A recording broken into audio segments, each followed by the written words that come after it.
नमस्कार दोस्तों, स्वागत है आपका टेक्नो डिफेंस अपडेट पे। तो दोस्तों, कल हिंदुस्तान टाइम्स ने रिपोर्ट किया था कि भारत अब इंडियन नेवी की 26 एयरक्राफ्ट की जो डील है तो उसको गवर्नमेंट टू गवर्नमेंट माध्यम से जल्द पूरा करेगा और इस पूरे प्रोक्योरमेंट को इमरजेंसी प्रोक्योरमेंट के तहत पूरा किया जाएगा। तो इसको लेकर के जो आर्टिकल है उसे आप अपनी स्क्रीन के ऊपर भी देख सकते हैं। यहाँ पर जो मेन हेडलाइन है वो दिखाई गई है, लेकिन इसी आर्टिकल में नीचे एक और इम्पोर्टेंट न्यूज़ को डिस्कस किया गया है, जिसकी जो स्क्रीनशॉट है वो भी आप अपनी स्क्रीन के ऊपर देख सकते हैं। जहां पर बताया गया है कि भारत कोशिश कर रहा है कि अमेरिकन जो जीई के इंजन्स है, जिनका भारत भविष्य में तेजस MK1A M का और साथ में तेजस MK2 के अंदर इस्तेमाल करेगा, तो उन इंजन्स को भारत में ही बनाया जाए।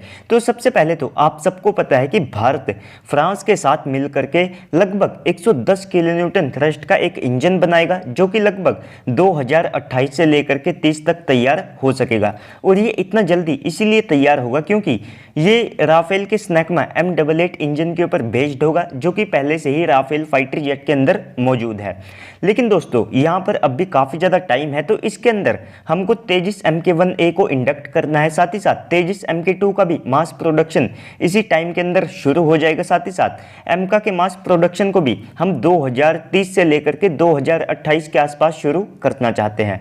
तो अगर आप अमेरिकन जीई के इंजन्स की बात करते हैं तो भारत मेनली उनके दो इंजन्स को अभी के लिए इस्तेमाल करता है और भविष्य में उन्हीं दो इंजन को इस्तेमाल करने वाला है, जिसमें हम सबसे पहले तो अपने तेजस फाइटर जेट में उनके जीई F404 इंजन को इस्तेमाल करते हैं। इसके बाद हमारे जो तेजस MK1A फाइटर जेट होंगे, जिनको लगभग 83 की संख्या में हम लेने वाले हैं, तो उनके लिए HAL ने जीई के साथ लगभग 100 इंजन्स को लेने की डील की थी और इन इंजन्स के लिए HAL ने लगभग 700 मिलियन $US पे किए हैं। तो यहीं से आप अंदाजा लगा सकते हैं कि 83 तेजस MK1A के लिए 100 इंजन भी कितने ज़्यादा कॉस्टली पड़ते हैं।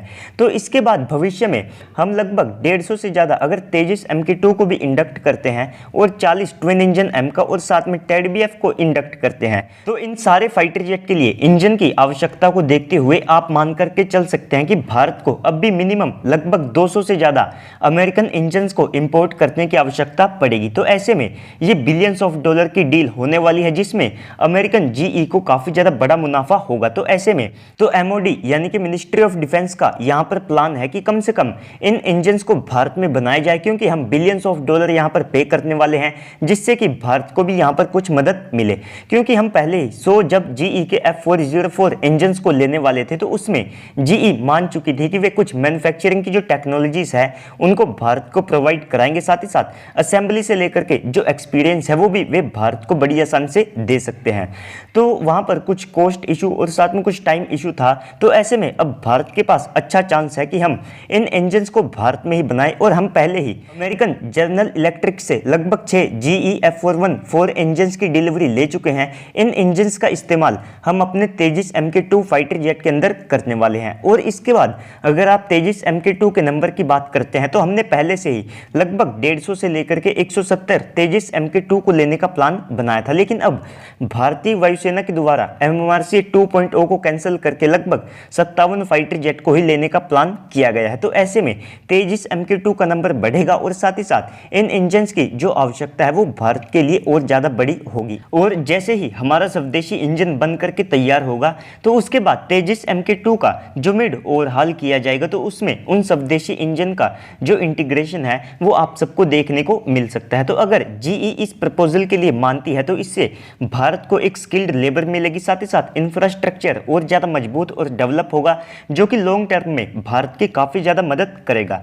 और ये दोनों देशों के लिए विन विन सिचुएशन होगी। भारत को भी इससे काफ़ी ज़्यादा फायदा होगा और अमेरिका तो डेफिनेटली यहाँ पर बिलियंस ऑफ डॉलर मिलने वाले हैं। तो दोस्तों, इस सब के ऊपर आपको क्या लगता है कमेंट सेक्शन में बताइएगा। साथ ही साथ अगर आपको वीडियो अच्छी लगी है तो वीडियो को भी लाइक कर दीजिएगा और चैनल को भी सब्सक्राइब कर दीजिएगा, ताकि आपको भविष्य में भी ऐसे ही वीडियोस मिलते रहे। और अब आप मुझे जाकर के ट्विटर और इंस्टाग्राम के ऊपर भी फॉलो कर सकते हैं। दोनों की आईडी आपको नीचे डिस्क्रिप्शन में मिल जाएगी। तो चलिए दोस्तों, आज की इस वीडियो में इतना ही। मिलते हैं अगली वीडियो में, तब तक के लिए गुड बाय, जय हिंद।